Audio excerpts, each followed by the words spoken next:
কোনো এক জানাজাতে গেছিলাম, বুঝলেন? এদিকে দেখেন, আপনারা হ্যাঁ না বলবেন যদি দেখে থাকেন। জানাজাতে মাটি দেওয়ার পর একজন আজান দিতে লেগেছে, আল্লাহু আকবার। দেখেছেন মাটি দিয়ে আজান দেখেছেন? হ্যাঁ না বলেন একটু। অনেক জায়গায় অনেকেই দেখে ফেলেছে, আজান দিচ্ছে। তো এক জায়গাতে আজান দিচ্ছে, তো ভাই আমি মুলবি আব্দুর রহমানের মাথা কাজ করছে না, হবে আজান কেন দিছে রে? আজান মানে ডাকা। আজান মানে কি? কথা বলুন, আজান মানে ডাকা। তবে হাদিসে আজান শুনলে শয়তান পালায়। কেমন করে পালায়? বলে পাঁচা দিয়ে হাওয়া বার করতে করতে পালায়, বুঝতে পারলেন? বায়ু বের করতে করতে শয়তান পালায় আজান শুনলে। তো কবরে মাটি দিয়ে বলছে আল্লাহু আকবার। আমি বলছি আবার কোন আজান, এখানে কে নামাজ পড়বে ভাই? জানাজার নামাজ তো হয়ে গেছে।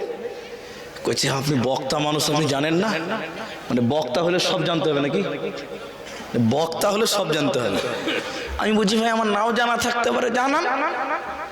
তো বলছে যে শয়তানকে তাড়িয়ে দিলাম কবরে যেন ডিস্টার্ব করতে না পারে, কারণ আজান দিলে শয়তান পালায়।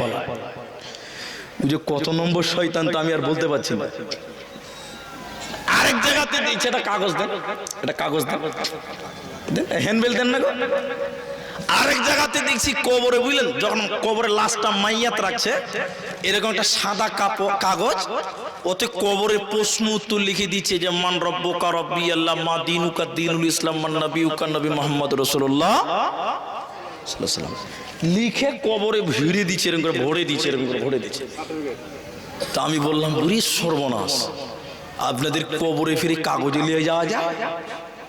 তখন একজনা বলছে বড় হুজুর লিখে দিয়েছে 5,000 টাকা দিয়েছে, ছোট হুজুর লিখলে হবে না। বলে কেন? বলে বড় হুজুর লিখে দিয়েছে, ওর বরকতে বলতে পেরেছে। বড় হুজুর 5,000 লিখে দিয়েছে, মানে এই কাগজ থেকে থেকে উত্তর দিবে, মানে পাস। আর কবরে যে পাস করবে সব জায়গা বেঁচে যাবে। তখন আমি বললাম তাহলে মুলবি সাহেবেরা সব বোকা বসে আছে, এরা নামাজ রোজা কেন করছে? তাহলে নামাজ রোজা করে কোনো লাভ আছে? হ্যাঁ না বলুন। সারা জীবন সুদ খা, ঘুষ খা, মারার কর, খুন কর, আর বড় হুজুরকে 5 কেন দিবি? 50,000 টাকা দে, লিখে লে, তাহলে কবরে বেঁচে যাবে, মানে জান্নাত। নামাজ রোজা করে কোনো লাভ আছে? যদি বড় হুজুর লিখে দিলেই কবরে বাঁচা যায়, তাহলে আমরা মুলবিরা নামাজ রোজা করি কি হবে? সারা জীবন ঘুষ খা, সুদ খা, টাকা কামিয়ে লে, আর 5,000 জায়গাকে 50 লাখ টাকা দিয়ে বলছে লিখে দে, আমার বাপ যেন কবরে পাস করে যায়। আর আল্লাহর নবী বলছেন আখিরাতের প্রথম মঞ্জিলের নাম কবর, যে কবরে বেঁচে যাবে সব জায়গায় বেঁচে যাবে। কত সহজ বুদ্ধি না? সহজ বুদ্ধি না? আল্লাহ, কত ডিজাইনের লোক যে পৃথিবীতে আছে। আল্লাহর ভয়, আল্লাহর ভয়, আল্লাহর ভয় তাদের ভিতরে নাই। মা বোন শুনেলেন, আম্মু জান আয়েশা রাদিয়াল্লাহু তাআলা আনহার কাছে একটা ইহুদিদের মেয়ে এলো। মেয়েটা মুসলিম নয়, ইহুদিদের মেয়ে। ওই মেয়েটা নবীজির স্ত্রীর কাছে, আম্মু জান আয়েশার কাছে বসলেন, অনেকক্ষণ আলোচনা করলেন কবরকে কেন্দ্র করে, কবরের ব্যাপারে। এটা ইসলামের শুরুর ঘটনা বলছি, বুখারীর হাদিস। মেয়েটা কবর নিয়ে আলোচনা করতে করতে করতে করতে এক পর্যায়ে বললেন, আয়েশা, আল্লাহ যেন আপনাকে কবরের আযাব থেকে মুক্তি দেন। আম্মা জান আয়েশা বলছেন, আমার এর আগে জানা ছিল না কবরে আযাব হয়। এই ঘটনা আমি আজ প্রথম জানলাম, কবরেও যে আযাব হয়। ইহুদিদের মেয়ে চলে গেল ফাজা রাসূলুল্লাহ সাল্লাল্লাহু আলাইহি ওয়াসাল্লাম। নবীজি যখন বাড়িতে এলেন, আম্মু জান আয়েশা বলছেন, ইয়া রাসূলুল্লাহ, নবী গো, ইহুদিদের একজন মহিলা আমার কাছে এসেছিল, অনেকক্ষণ গল্প করলো, কবরের আলোচনা করছিল। নবী গো, মেয়েটা কবরের আযাব থেকে মুক্তি চাওয়ার কথা বললেন, আমার জন্য দোয়া করলেন। নবী গো, কবরে কি আযাব হয়? কবরে কি সত্যি সত্যি আযাব দেওয়া হয়? নবীজি বললেন, আয়েশা রে, শুনে নাও, আযাবুল কবরে হকুল, কবরের আযাব সত্য। আয়েশা, কবরের আযাব সত্য, কবরে কঠিন আযাব দেওয়া হয় রে আয়েশা, আম্মু জান আয়েশা বলছেন শুনে নাও, এরপরে নবীজি যতদিন নামাজ পড়েছে আর তিনি নামাজে কবরের আযাব থেকে মুক্তি চেয়েছে। মা আমার, বোন আমার, বাঁচতে চাও, কবরের আযাব থেকে মুক্তি চেয়ে দেন, কবরের আযাব থেকে মুক্তি চাইতে হবে। আল্লাহর নবী নামাজ পড়েছেন আর কবরের আযাব থেকে মুক্তি চেয়েছে। হে পৃথিবীর লোক, নবীজির জীবনে কোনো গুনাহ ছিল না। বুখারীর কিতাবুন নিকার প্রথম হাদিসে পাবেন নবীজির ব্যাপারে বলা হচ্ছে, ওয়ালা কদ গুফিরা লাহু মা তাকাদ্দামা মিন জামবি ওয়া মা তাআখারা। নবীজির আগের পরের ছোট বড় সব গুনাহ আল্লাহ ক্ষমা করে দিয়েছিলেন। যে নবীর কোনো গুনাহ ছিল না, যে রাসূলের কোনো গুনাহ ছিল না, সেই নবী প্রতি নামাজে কবরের আযাব থেকে মুক্তি চাইতো। আর কারণ হলো কবর কঠিন জায়গা, এজন্য নবীজি বারবার কবরের আযাব থেকে মুক্তি চেয়েছেন। আর তার উম্মতকে বলেছে, উম্মত রে, তোমরা কবরের আযাব থেকে মুক্তি চাও। উত্তরটি দিবে কে? এবার একটা একটা করে বলছে। প্রথম প্রশ্ন, মান রব্বুকা, আমাদের রবের নাম সকলে মহব্বতের সঙ্গে বলেন। রবের নাম আল্লাহ, সকলে জোরে বলেন আল্লাহ। বিশ্ব নবী বলছেন প্রথম প্রশ্ন করা হবে, তোমার রব কে? কোন হে তেরা রব? কে বলবে আমার রব আল্লাহ? এদিকে এদিকে দেখেন, কারো দিকে তাকাবেন না, একদম এদিকে দেখেন। রব মানে আইন দাতা, রব মানে রিজিক দাতা। রিজিক দাতাকে সবাই বলুন আল্লাহ। যদি এটা মানতে পারেন তাহলে আপনি বলতে পারবেন আমার রব আল্লাহ। আর আপনাদের মান্ডা এই বৈষ্ণবনগর 16 মাইল এলাকা একটু বলবেন আছে না না এরকম মাল আছে আমাদের দেশে।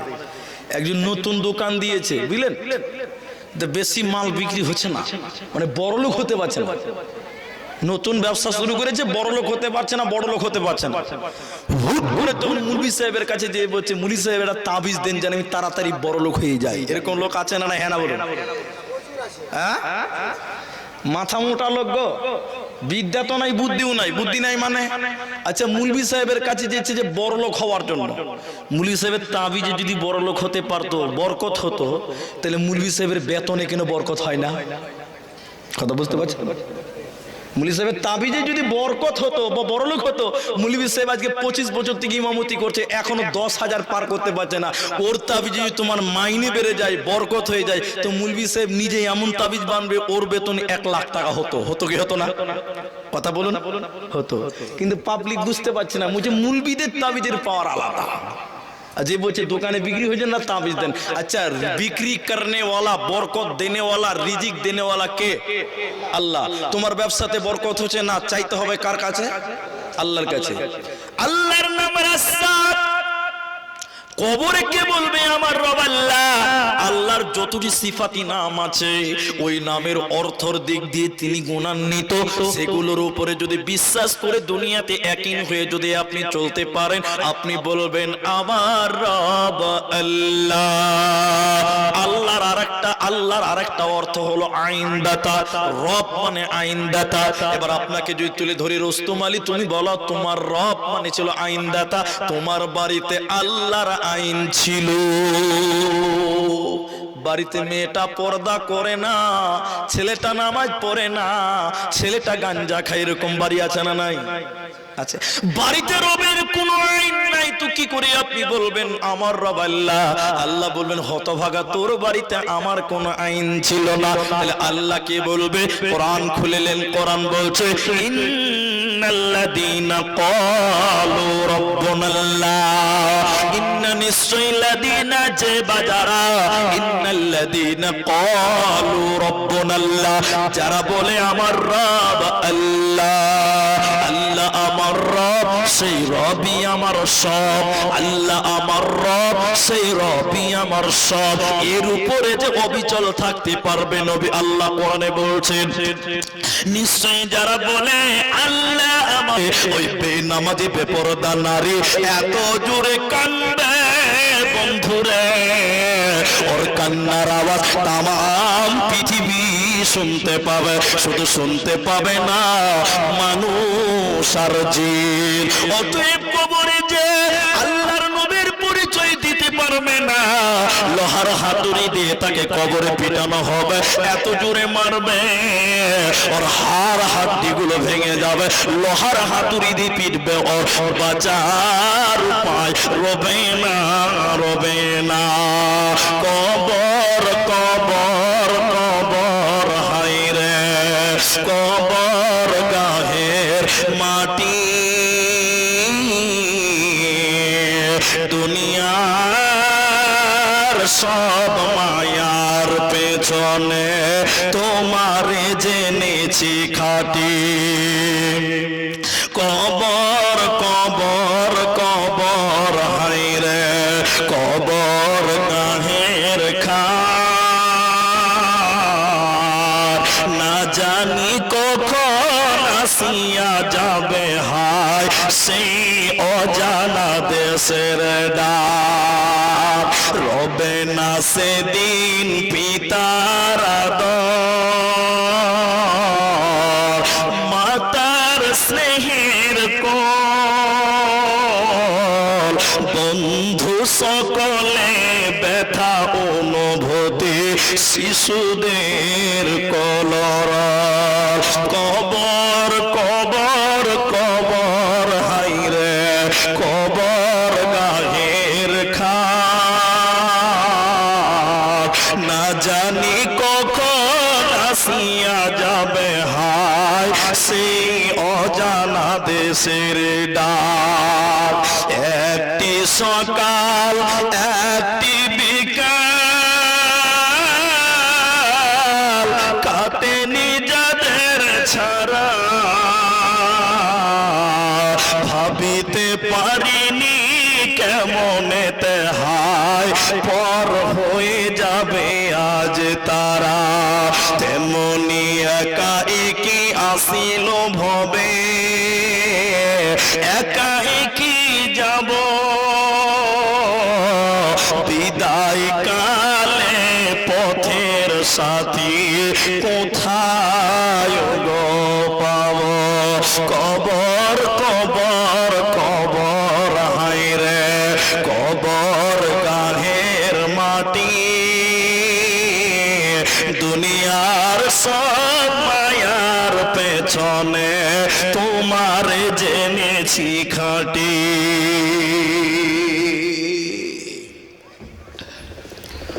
কবরের সামান রেডি করে না, কবরে কঠিন শাস্তি দেওয়া হবে। আরেকটু চলুন আপনাদের দেই। হযরত উসামা বিন যায়েদ রাদিয়াল্লাহু তাআলা আনহু তিনি বলছেন,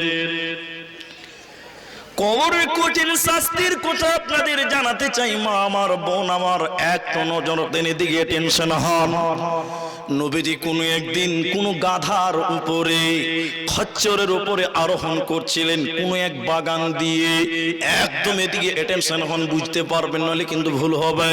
নবীজি গাধাতে চড়ে কোনো বাগান অতিক্রম করছিলেন, এমন সময় ওই গাধাটা খচ্চর এত জোরে লাফাতে লাগলেন, এত জোরে লাফাতে লাগলেন, মনে হচ্ছে আল্লাহর নবী গাধার পিঠ থেকে পড়ে যাবে।